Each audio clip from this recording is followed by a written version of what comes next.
Personally, I don't tend to declare pronouns because I'm not interested in being gendered. I'm not all that interested in being ungendered either. Never underestimate the determination of my apathy. Anyway, both of those things depend on being perceived, and no thanks. Note that I'm not debating whether someone's gender is valid. That's a yes that goes without saying. Shit, I said it. I'm far more into grammar and clear communication. Pragmatic pedantry seems to be my immutable characteristic. May as well be my gender identity. When people declare pronouns, which is useful for knowing someone's gender, they throw two of them in and the slash in the middle. Like she, her.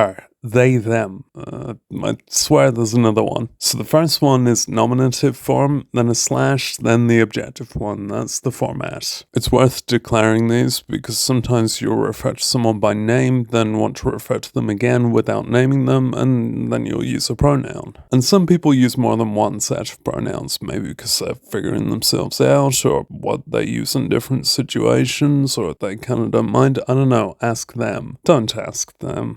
And then I'll say, like, they, she. That's a different format. They're both nominative. If it were following the above format, it'd be they, her, she, them, they, her, she, them, or they, she, her, them. It's not, because you only need the nominative one to know what the other ones are. Unless it's a neopronoun, and I'm not sticking up for those in this particular video. It makes sense for someone with more than one set of pronouns to have each one listed. Good. Keep that. I just think it's awkward that given two forms of the same pronoun has caught on. If it's meant to elucidate the different forms of the pronoun, then you ought to also throw in hers, herself, their, theirs, themself, which would finally stop people misusing themselves as singular, the actual abuse of a plural pronoun we should be complaining about. But it's not actually meant as accessibility for people who literally don't know the language, which is usually people who don't know English at all, but the amount of people still getting singular they pronouns wrong suggests the literacy level might still be lagging. I don't see what the second pronoun helps with if it's another form of the first one. I think we should only have used the slash for multiples. That's not the way we've gone, so we've got this odd setup that lets illiterate people make their vacuous attempt to joke about it. It's meme fodder. So many regurgitations of this quasi-joke, all unwittingly centered around not even knowing what a pronoun is. So the joke's on them. Oh, sorry, that sentence ended with a pronoun. I know those scare you. Generally, we shouldn't be worried about making inclusivity palatable to the bad-faced. I just think that these pronoun sections gain nothing from their second word unless it's from a different pronoun set. Profile header sections can have character limits, which can limit your character. Why waste it on reiteration? And just the time it takes to read that extra word, it must amass to a lot of wasted time. Then think of the waste caused by making me make this video. This should be pointless. I feel that saying my pronouns are just comes across less definitive than my pronoun is. Your name is, your age is, your height is, your gender is, your pronoun is. It's fine to refer to one pronoun, she, as a synecdoche of the four variants it represents because she, her is itself a reduction. This is far from the most important aspect of recognition of people's pronouns, but that's where I dwell, picking nits off the battleground. That's my contribution, and you're very welcome. So welcome. I could set an example by putting a single pronoun by my name and stuff, but I mostly use first person to refer to myself. See you next time I make a video that makes people think I'm transgender just because I'm not bigoted against transgender people and their human validity is somehow a hot debate right now. Peace.